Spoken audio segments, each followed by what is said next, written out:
Yes, for today's video, dahil naggala-gala naman ako, naisipan kong sumakay sa chariot para naman makakita ako ng magagandang view dito sa paligid. Medyo may kalayuan din ang biyahe kaya mas maganda na rin yung sa chariot ako sumakay para makita ko yung paligid. Makikita natin na puro talaga bundok, puro kakahuyan ang nandito, mga niyog, mga saging at buko, puno, damo, at minsan mayroon pa tayong makikita dyan ng mga palayan. Ayan, mga idol. So masarap pa rin na buhay probinsya dahil makikita mo yung paligid na parang payapa lang siya, at saka tahimik yung paligid, wala kang maririnig na ingay, puro huni lang ng ibon at tunog ng mga hayop ang maririnig mo rito sa probinsya.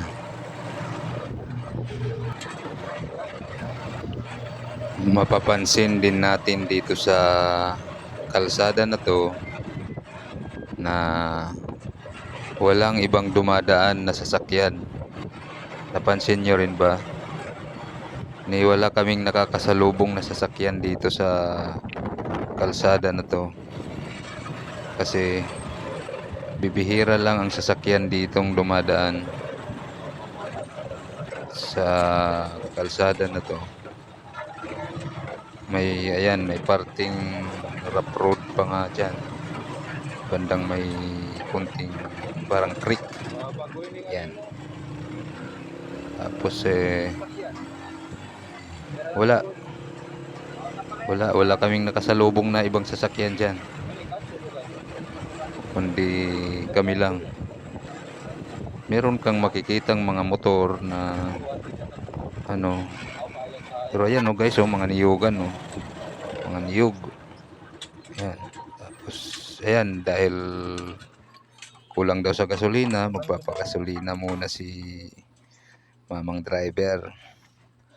At bibili muna siya ng gasolinang ganyan. Ang gasolina dito guys, nakabote kasi malayo ang gasoline station dito. Adlaw-adlaw nga kuan. Kaya ganyan, mga bote-bote ang gasolina.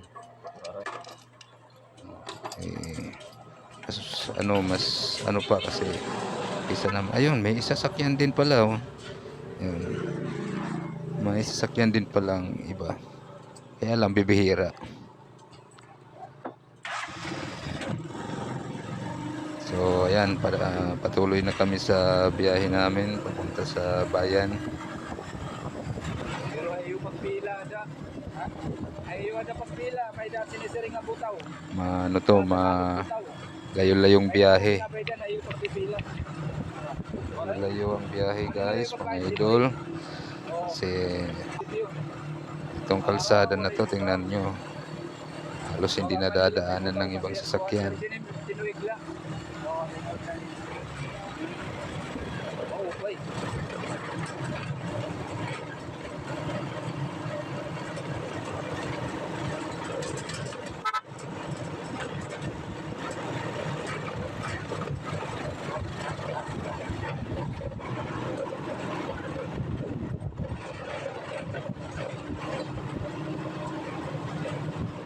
Kasi may dahil ni bagang asosasyon, di ba? Ay mo asosasyon.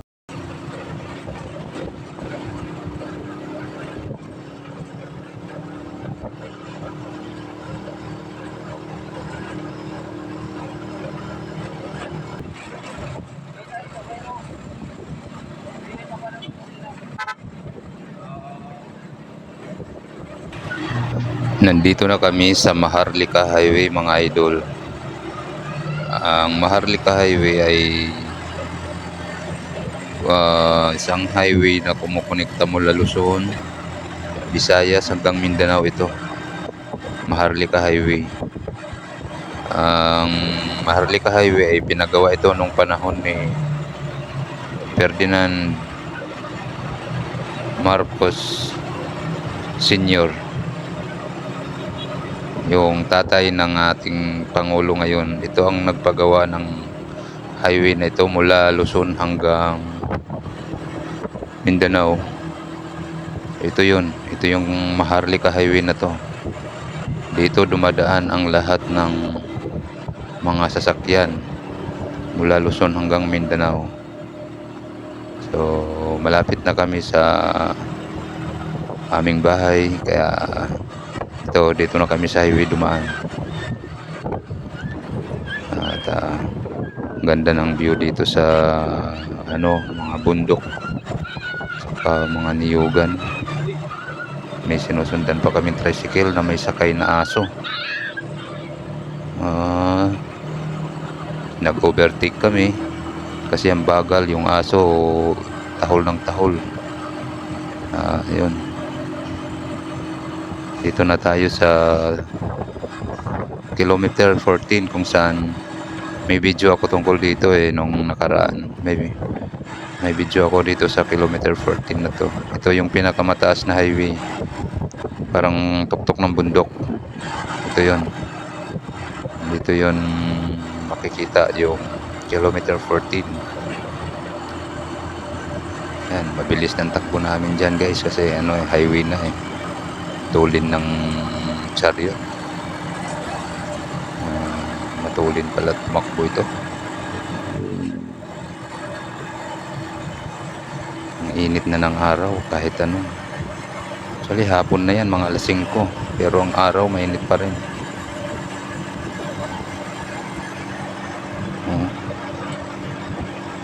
Dito marami ng kabahayan mga idol. Marami ng mga sasakyan. Yan. So ayan na, malapit na kami dyan. Kaya thank you mga idol sa panonood ng videos ko.